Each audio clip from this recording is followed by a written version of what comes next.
Good morning guys. तो आज आप लोग को हम बताने जा रहे हैं ऋण पुस्तिका। तो ऋण पुस्तिका में दो ऋण होते हैं, दो प्रकार का। जैसे पहला है लघु ऋण और दूसरा बड़ा ऋण। तो ऋण देने के पहले एक सूची तैयार किया जाता है। देखिए यहाँ तैयार किया गया है पहले से।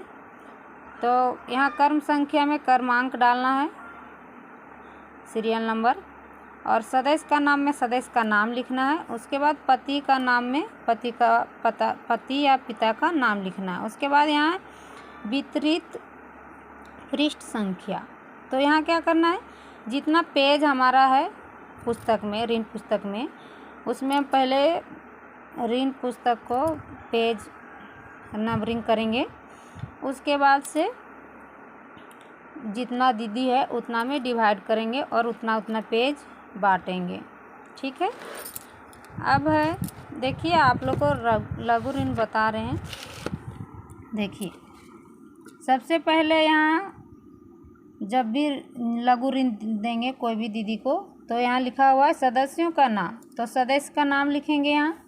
अब है यहाँ पिता पति का नाम, तो जो है उनका पति या पिता का नाम वो लिखेंगे। उसके बाद देखिए लघु ऋण पुस्तक में 13 कॉलम है। 13 कॉलम में पहला कॉलम में है ऋण संख्या। तो दीदी कितना बार ऋण लिए, तो ये होता है ना दीदी कि लघु ऋण में एक ही पन्ना में 2 ऋण, 4 ऋण, 5 ऋण इस तरह से लिख सकते हैं, है ना। तो पहला यहाँ लिखना, पहला ऋण अगर ले रही है तो यहाँ लिखेंगे 1। अब है ऋण वितरण तिथि। तो यहाँ किस बैठक में दे रहे हैं, कि कौन सा दिनांक में दे रहे हैं, उसका तिथि लिखना। 20/6/23 को दिए हुए हैं। अब है वितरण ऋण राशि। तो कितना दिए वो दीदी मांग की है, दिए दीदी को 2000। अब है किस्तों की संख्या। तो किस्तों की संख्या में कितना किस्तों में दीदी वापस करेगी, पहले दीदी से पूछ लेना है कि दीदी आप कितना किस्तों में वापस कीजिएगा, कितना बार में। तो दीदी बोलिए 4 किस्तों में हम वापस करेंगे। तो वही लिखें यहाँ 4 किस्तों में। अब है यहाँ उद्देश्य, मतलब किस लिए दीदी ऋण ले रही, तो किस लिए लिए दीदी, इलाज के लिए लिए। ठीक है। अब है तिथि, कौन सा तिथि, मांग वापसी का। तो क्या करेंगे, जिस दिन हम किसी को भी देंगे ऋण, कोई भी दीदी को, उसी दिन मांग वापसी का विवरण बना लेंगे। देखिए 20/7/6 को ऋण दिए, तो 20/7/23 को वापस कितना करेगी दीदी, 500 + 20 रुपया।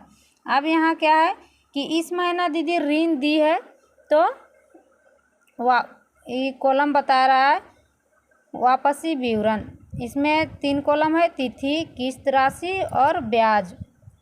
तो इस महीना अगर लिए दीदी तो इस महीना वापस नहीं करेगी, इसके लिए यहाँ डैश डैश। अब है ऋण का बकाया किस्त प्लस ब्याज। तो इस महीना तो ऋण ली है दीदी ना, तो इस महीना तो इसका बकाया नहीं है, इसके लिए यहाँ डैश। अब है शेष ऋण राशि। तो शेष ऋण राशि में कितना बचेगा, अभी तो दीदी 1 भी रुपया वापस नहीं किए, इसके लिए यहाँ 2000। अब है सदस्यों का हस्ताक्षर। तो यहाँ जो दीदी ऋण लिए ना, वही दीदी को यहाँ साइन करवाना पड़ेगा। अब देखिए हमने यहाँ ऋण विवरण बनाए हैं, लेकिन यहाँ एक कॉलम छोड़ दिए हैं, एक लाइन छूटा हुआ है ना। किस लिए छूटा हुआ है, आप लोग को दिमाग में भी सोच रहे होंगे कि किस लिए यहाँ छोड़ के बनाई। तो देखिए वापस करेगी, तो यहाँ तो हमने पहले ही डैश डैश कर दिया है।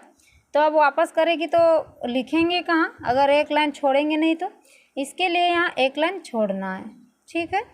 अब यहाँ दीदी वापस कर रही है इसी महीना में 25/7/2023। कितना वापस कर रही है, 500, और ब्याज दे रही है 20 रुपया।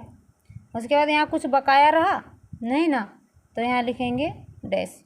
अब बच गया कितना, 2000 ली थी तो 500 वापस कर दी, बच के यहाँ 1500 रुपया, 1500। फिर यहाँ दीदी से साइन करवाएंगे, ठीक है। अब अगला महीना क्या करती है दीदी, अगला महीना 16/7/23 को वापस कर रही है, लेकिन सिर्फ ब्याज दे रही है, उनके पास किस्त देने के लिए नहीं है। तो यहाँ क्या हो जाएगा, कितना बच जाएगा, 500 रुपया प्लस डैश, ब्याज दे दिए ना इसके लिए डैश। तो अब यहाँ बच गया कितना, अंतिम शेष राशि, शेष ऋण राशि बच जाएगा यहाँ 1500। फिर यहाँ दीदी से साइन करवाएंगे। अब है 9वां महीना, दीदी क्या कर रही है, 27/8/23 को दीदी जो बकाया था वो भी वापस कर रही है। तो बकाया कितना था, 500, और इस महीना का 500 हो गया कितना, 1000। अब 1000 तो इसका ब्याज यहाँ कितना है, 10 रुपया, और हम बकाया पिछला नहीं है तो मांग कितना करेंगे। देखिए कभी भी आप लोग कोई भी दीदी अगर ऋण दिए हैं तो मांग करना है अंतिम शेष राशि देख के। तो दीदी को देखना है कि शेष ऋण राशि कितना बचा है। यहाँ बचा हुआ है 1500, तो 1500 का हो जाएगा 2 महीने, यहाँ 1500, तो यहाँ कितना वापस करेगी, 15 रुपया। लेकिन यहाँ मांग विवरण में कितना है, 10 रुपया, और यहाँ कितना वापस दीदी को करना है, 15 रुपया, क्योंकि दीदी का ऋण है 15 रुपया बकाया, उसके अनुसार से मांग हुआ ब्याज 15 रुपया, ठीक है। अब यहाँ कुछ भी नहीं बचा है इनका बकाया, तो यहाँ डैश, और फिर यहाँ बच जाएगा 1000। फिर यहाँ दीदी से साइन करवाएंगे। अब है इस महीना दीदी क्या कर रही है, जितना भी बाकी था सारा वापस कर रही है। 19/10/23 को 1000 बाकी था, तो 1000 प्लस यहाँ ब्याज का कॉलम में 10 रुपया। अब कुछ बचा नहीं ना, तो यहाँ नील। तो गाइस आप लोग को थोड़ा सा भी लघु ऋण में मदद मिला होगा लिखने के लिए, तो लाइक कमेंट सब्सक्राइब अवश्य कीजिएगा। और अगला एपिसोड में हम आप लोग को बताएंगे कि बड़ा ऋण किस तरह से बनाया जाता है या लिखा जाता है। धन्यवाद।